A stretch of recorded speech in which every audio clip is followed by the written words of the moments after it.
You are now tuned in to Mainly Unbiased, the podcast that's straight talk, no chaser. Want sports? We got it. Want lifestyle? We got it. Want news? We got it. It's the only place where hot topics meet social media. We give the good, the bad, and the ugly truth. Let's go! Anything else wouldn't be unbiased. Yeah.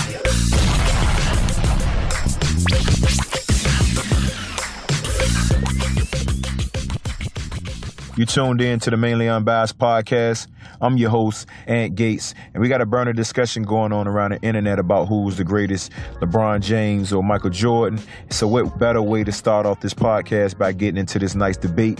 Again, I'm a Jordan fan, so for all you guys who didn't get to see Jordan growing up, there's a reason why I'm a fan, and I want to go through my top 9 reasons why I think Jordan is the GOAT. So, without further ado, let's get into it. The first and probably most evident reason why I feel like Michael Jordan is the GOAT over LeBron James would probably be because of the clutch factor. And when I say clutch factor, I know LeBron James has hit a few clutch shots over the last couple weeks. But what I mean by clutch factor is having the ball in your hands when it counts, meaning a lot of LeBron shots, if you look at over his career, come when the game's tied. And if I miss, I go to overtime. In Jordan's case, a lot of his baskets really came when they was down, like the shot where he double clutched in the air over Craig Elo. I mean, if he missing that shot, the game don't go to overtime. The Bulls go home. So if you look at historically, a lot of the baskets that Jordan made when it was winning time, it was actually the Bulls were down 1, the Bulls were down 2. And the theme that I see with LeBron James is a lot of his baskets come when they not necessarily down, the game's tied. So it's a comfort factor there, meaning if I miss this, we still go to overtime. So I look at that, and I also see LeBron has a tendency to, if you notice in big games, when they're down, he makes the right basketball play. But when you're the $100 million guy, you got to make the basketball play yourself. Even if it means you got a wide open teammate, you have to look to make the play, and a lot of times he defers a lot. And don't get me wrong, Jordan's passed the ball to Paxson, B.J. Armstrong, and Kerr. One thing you got to understand is a lot of their baskets came while Jordan was battling back and forth with the other team or the star on the other team. They score, he scored, they score, he scored, and eventually, of course, somebody else is going to get a shot. But with LeBron, it's almost calculated. If the game's tied or if they're down, he doesn't want to be the one to lose the game. And I think that's the difference between him and a Jordan, is Jordan really didn't care about losing the game. His mentality seemed like, give me the ball, get the hell out of my way, and let me take this shot. And I make enough of these to feel like I'm going to hit this game-winning bucket. But it's just almost, with LeBron, it's the opposite. You don't see that coming out of the huddle, coming out of the timeout. You don't really see that same mentality from LeBron. You see somebody trying to make the best basketball play, and a lot of times that means moving the ball to a shooter who's open in the corner. Not to say that that's a bad basketball play. It's just more so a bailout play and not a hero play, meaning if I'm paying you $100 million and if you're the greatest of all time, if I'm the owner of the team, I would rather feel comfortable losing with my superstar taking a shot than with my 6-man, my 7-man, or my role player taking a shot. And that's just me. But again, in certain moments, your star player or the GOAT, he's not looking to pass the ball. Again, yes, Jordan has passed the ball in situations. But for the most part, if you go into a game-winning shot, the only way Jordan is going to give that ball up, if there's no complete lane to the basket, if there's no way to get a shot off, if there's no visible daylight, and it's just we doubling, tripling, and we got to get the ball out your hand, that type of thing. And he's going to pass as a last resort. LeBron, a lot of times, passes as part of the play. And that's one thing that I don't like, is when I see games early in his career, I seen situations where it was almost like the play was drawn up for LeBron, and then you had players rolling and shooters spotting up, and it was almost like he's automatically looking for the guy to pass to. It's an assist, and it counts for a make or a win if the ball goes in. But I'm just saying, if you're the GOAT, you're the greatest of all time, you got to live with a lot more of those shots, and it can't just be when the game's tied. So clutch factor is definitely one of the reasons why I say the LeBron versus Jordan argument is one-sided. So that's what that is. Another factor that we kind of fail to realize when we get into this argument with LeBron James versus Michael Jordan is LeBron James, as great as he is, as athletic as he is, and as physically imposing as he is, he's never really been a shutdown defender at any position, meaning from he plays the passing lanes hard, well, he runs the floor hard, he gets tip balls and gets a lot of steals and transitions, that type of thing. But as far as him taking the initiative to be a shutdown defender, I've never seen LeBron be that. And again, the type of physical specimen that he is, you would think it would be way easier for him to dominate the defensive end just like the offensive end. And that was just one of the things that kind of set Jordan apart. Jordan was all NBA, Defensive Player of the Year multiple times. I mean, like, he took it upon himself to guard the best player of the team on any night, all while giving him 35. So I just feel like a lot of times, while LeBron is not a liability on defense, he just hasn't took his defensive pressure to the level where I feel like watching him, he has the ability to stop other great players. And that's kind of where he differs from a Michael Jordan, because I've saw Mike grab the best player and strap up and go to work. And that's one of the things as an NBA player or elite NBA player, the evolution of your game.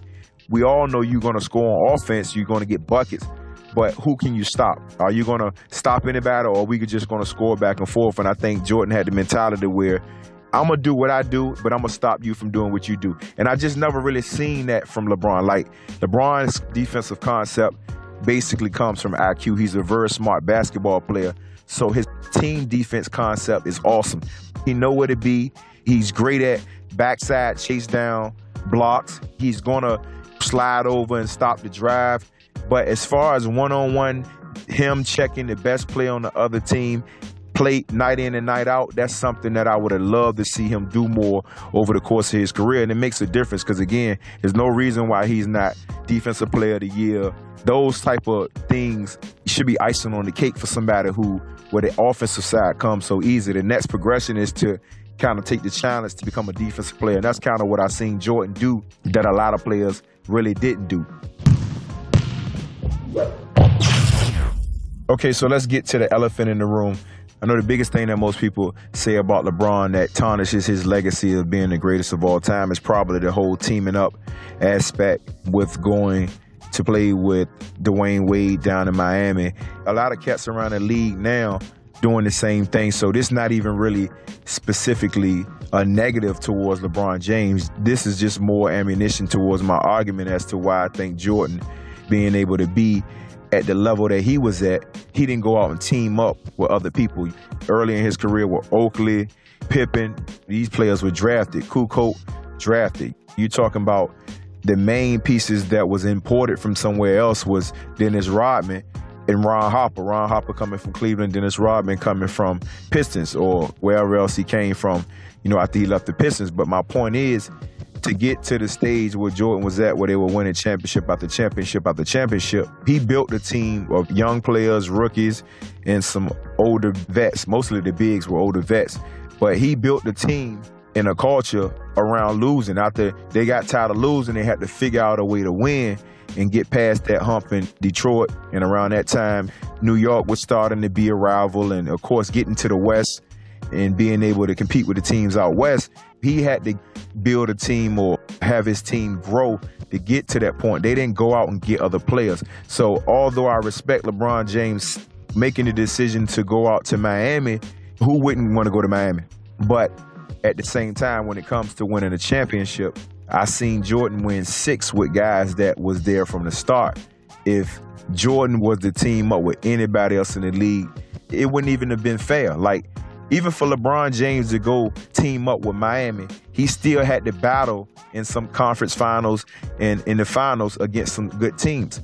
If Jordan was to team up with anybody in the league that was a so-called superstar, it just wouldn't have been fair. Like, outside of Pippen, and I say Pippen because Pippen was drafted by the Bulls. He was somebody that in his first 2-3 seasons, he wasn't a rotation guy. around his third or fourth season is when he started getting good minutes, and he started kind of buying into the philosophy of how the Bulls were operating. He found his niche playing with Jordan and where he could get buckets at and how he could be special, and he just took it from there. But that was somebody who became a superstar, but he wasn't a superstar at the beginning of the process. So what I'm saying to you is, can you imagine a Patrick Ewing going to play with, or Karl Malone going to play with a Michael Jordan and a Scottie Pippen? It would have just been crazy. So again, no team to me would have been able to compete. The series wouldn't have been close. But even with LeBron James going to Miami to team up with D Wade and Chris Bosh, a lot of those series came down to some big shots from Ray Allen and some big shots from LeBron and some big shots from Dwayne Wade. It was close. It wasn't just, I'm that good that if I go play with somebody else, we just head and shoulders above the competition. But with Jordan, if you was to take that same scenario and place him with other superstars around the league, you could easily say dynasty wouldn't even be the word for it. It would be just crazy. If you think 6 championships with his Bulls team would have been crazy, imagine him playing with somebody like a Patrick Ewing. It wouldn't even be fair. Like, basketball wouldn't have been fun to watch. So that's the biggest knock for me when I say Jordan over LeBron, is because there was no teaming up. Everything was done kind of organically, and they grinded out. They got beat up, and they had to figure out a way to get over or get past the powerhouses, and they figured it out. The next reason why I feel like Jordan is the greatest of all time simply boils down to stats. One thing that a lot of people don't really realize is LeBron's going to play close to 20 seasons. I mean, that's just a fact. Jordan is probably in the range of 13 good seasons. But not to mention, he took off 2 seasons to retire. And then he had the injury season in his sophomore year where he didn't play most of the season. So that's 3 whole seasons. Based on his averages that he normally would score, I'm talking 29, 30 points a game, especially back in his younger days in the 80s when he was just scoring the ball crazy, but they was losing. You easily talking about 10,000 points being added to his point total, because on average, he scored about 2,800 points a season. You talk about 3,000 points for 3 years that's missing from his point totals, and not to mention the year that they won their last championship in '96, most people believe he had another year in the tank, and just based on physically how he looked, he could have played another year. I mean, it may have been a down year. They may have not won a championship, but I actually think they probably could have contended for another championship. And even if he get 25, he was going to shoot enough and get to the basket enough to get 25 points a game. I mean, you really talking about somebody who left 10,000 points on the table as far as career totals. You go from scoring 34, 35,000 points a game over the course of a career to actually scoring close to 45,000 points. That makes a big difference, especially when you look at the next nearest person, and like Karl Malone, he played 20 seasons. We talking about somebody like Jordan who played 13 good seasons. So possibly in the area of 15 to 16 seasons, Jordan could have shattered the scoring record, but he took 1 year off, of course, for injury, 2 years off because of the retirement. And the year they won the championship, he went back into retirement instead of defending the championship. So you're talking 3 or 4 good seasons where he would have put up some numbers. So when we talk about stats and we talk about LeBron James leading in a lot of statistical categories, and we talk about him being the greatest and him probably breaking the scoring title, I mean, that's a given. If you play 20 healthy seasons and you putting up the numbers, or you're on a team where the ball is in your hand most of the time and you're taking 20-plus shots a game, you should be in contention to break the scoring record. Now, the respectable thing about LeBron is the assist totals and the rebound totals are also off the charts. So if anything, when people talk about scoring, I don't really get too excited about the scoring piece. My thing about LeBron really is being able to score at that high level, but being able to have the assists and have the rebounds that he have. That's really the special sauce right there. So again, I would give Jordan an edge in stats, specifically referring to scoring, not necessarily referring to rebounds and assists, but just as much as of an efficient scorer that LeBron James tends to be, if you look at the complete picture of what Jordan could possibly have if he played the same amount of seasons, it's kind of off the charts. You would be looking at some astronomical numbers. So that's another reason why I think LeBron James is, although he's great, he kind of falls short to me when comparing him to Michael Jordan. So you know this part of the argument was coming, man.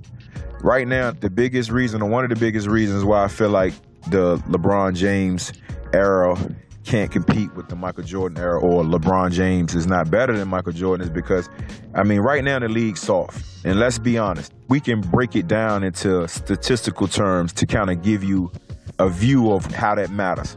So, for example, we all know the physicality of the NBA back in the day when Michael Jordan was playing was way different. I mean, Chuck Daly, Isaiah Thomas, Bill Laimbeer, Rick Mahorn, all these players came out and basically said, listen, we had Jordan rules. Jordan was not to score. Jordan was not to get easy baskets or layups and blah, blah, blah. And not to mention just the league in general. You know, it was more hand checking. You know, it was a lot more grabbing. It was a lot more pushing, bumping on screens. There was a lot more physical contact allowed, shooting jumpers. They didn't have personal space. Like when you shot a jumper, your hand was part of the ball and you weren't allowed to land properly. It was just a lot of rough play. Again, so take a referee now who refs NBA games and you have them watch film of old basketball, let's say from the late 80s. So what happens is, based on how the game is called now, you can easily see 6 to 7 fouls being committed against somebody like Michael Jordan that were not called, right? So that's 11 to 12 free throws a game. So a person like Jordan, he good for at least 9 of those free throws. 9 out of 12, that's a decent number. Some nights he gonna get high. Some nights he may get lower than that. But you're talking about 9 additional points or 9 to 10 points every night. And this is like on average, because you can grab any tape and I'm pretty sure the same fouls occurred game in and game out. So a player like Michael Jordan, who already scored 35,000 points, imagine getting an extra 10 points a game. So your career scoring average goes from 30 points a game to 40 points a game. You do the math on that. Simple math. You're talking about almost a third more points. So you go from scoring 34,000 to actually scoring a 45, 46, 47,000 just simply off of the way the game is being called. Then again, I can't give you exact numbers, but I'm just giving you an estimate on how many fouls was missed back in the day, or not even missed, how many fouls were not called back in the day compared to how they're called now. So I got somebody like Michael Jordan who's averaging 30 points, 32, 35 points a game in that climate when the defense was that tough. And then you got players in today's game who may struggle to get 25 points a game or get 27. I mean, you see somebody like KD score 29 points a game and we like, man, the dude lighting the league up. As soft as this league is, 29 points, yeah, that's a great accomplishment. But you had cats like Jordan averaging 35 points a game playing in the climate of defense that he played in back in the day. So realistically speaking, his point total, if he played today, would be astronomically higher. And that's just using simple math. I mean, any referee, anybody who knows basketball can easily watch some of the games and just see how many fouls that are fouls now that weren't called for Michael Jordan. So that level right there alone just tells you, for somebody to put up those type of numbers in that type of climate on a consistent basis, they're going to be able to do as good or even better. And I'm assuming better in this climate, because this climate is easier. You can't touch people. They got to be able to land. Can't impede their progress. You can't touch their hand after the ball is released. Like, it's a lot of calls that makes the game more exciting and actually adds for higher scoring totals. But again, if that's the case, you play somebody like Jordan in this era and the numbers would be off the charts.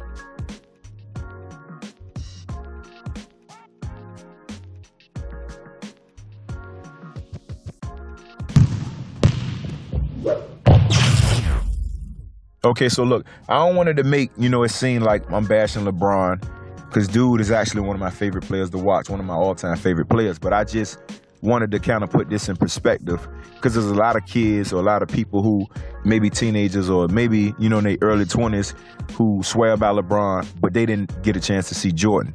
I was blessed to come from an era where I saw all of the Jordan phase and I seen the LeBron James phase as well.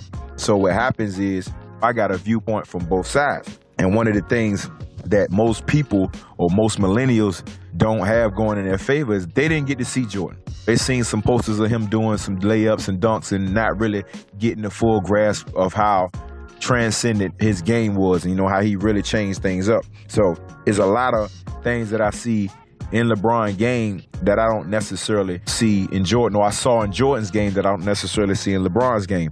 And again, one of the things that makes LeBron special was also one of the things that I think kind of makes LeBron not average, but can make LeBron stats and things appear better than they are.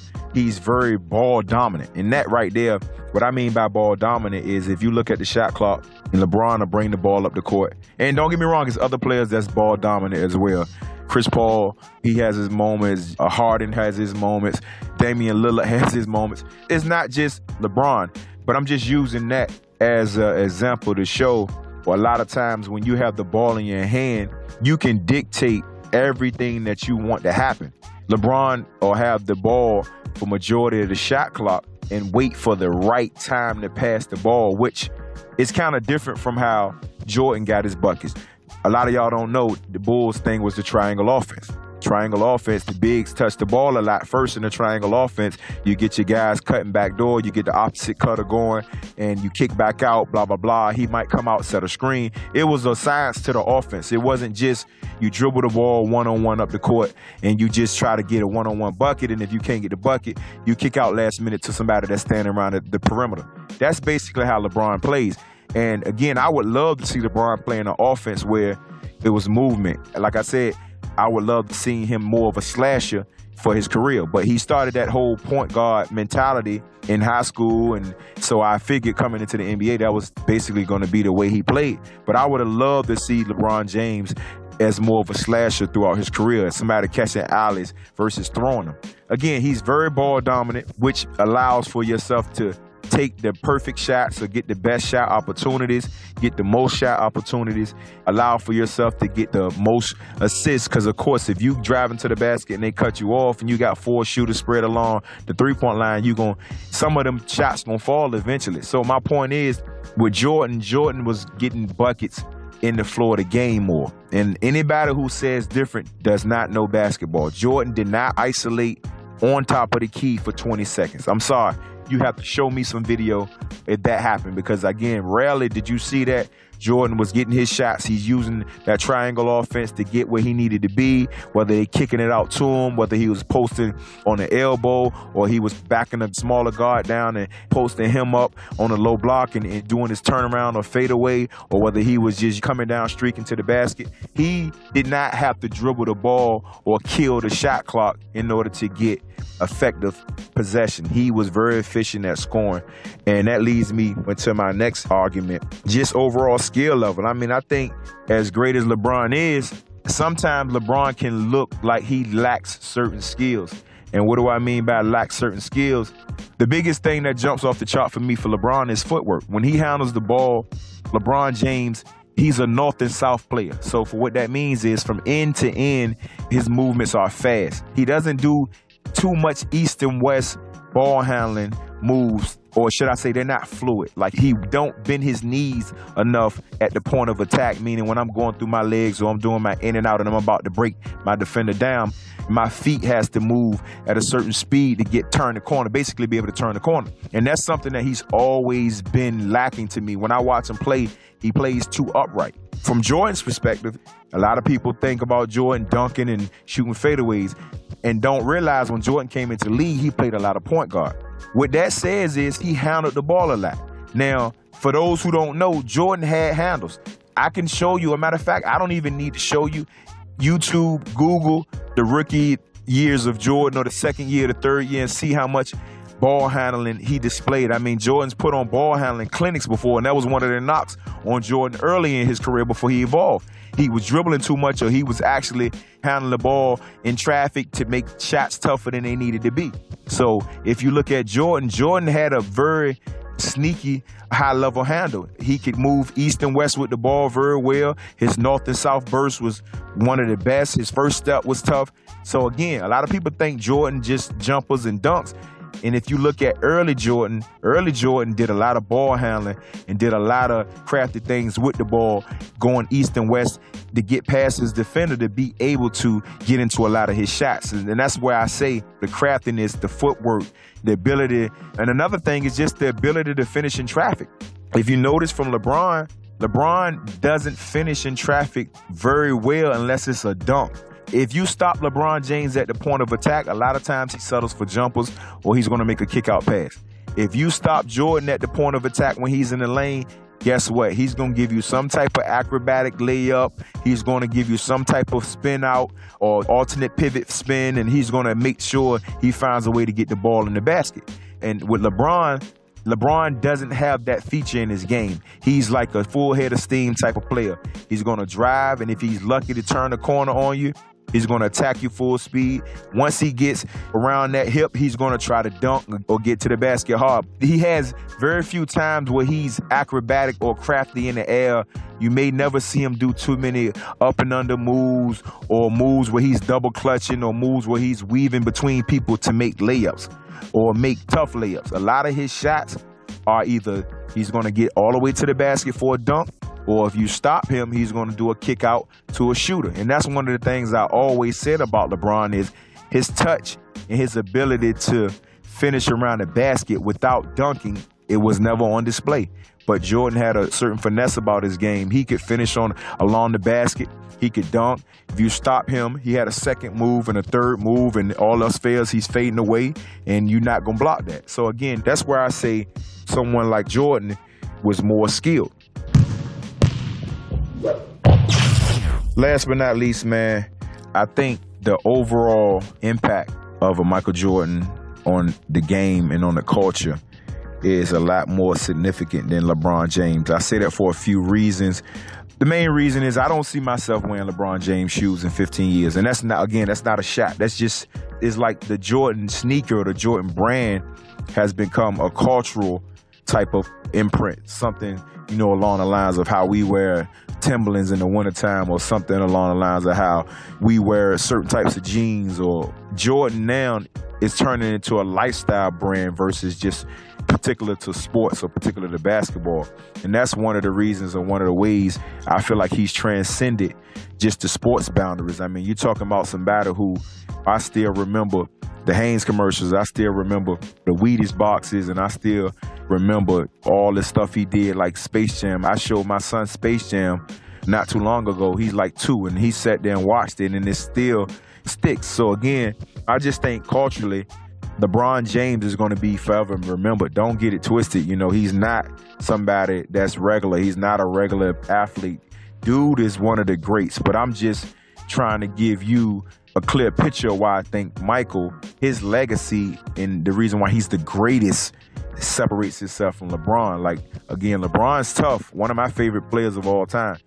But just some of the things that Jordan was able to do coming out of college, and the shot that he made in the NCAA tournament that kind of got his name on the line, to the shots he made over Craig Elo, to dunk on John Starks and Patrick Ewing, to the flu game. There's a lot of memories that when you see Jordan, you remember. But one of the things that stick out to me about LeBron is I don't remember too many plays. It's not too many iconic plays in LeBron James' package. I mean, I do remember a lot of plays, a lot of games, but the one or two iconic plays, it's just hard to remember him, having those moments to where you like, man, that right there defines LeBron. But with Jordan, I can count on both hands some plays or some moments where it's like, man, that right there is why he's Jordan. And I take that back, because I do remember, aside from the buzzer beaters from this year with LeBron, I do remember the shot that he made in Detroit, fading away to the deep three-pointer to win that game. But again, that was to win that game and not the series. With Jordan, some of his stuff that he did, the 6 3-pointers against Portland where everybody say he wasn't a three-point shooter and he was just like, man, I don't know, they just going in.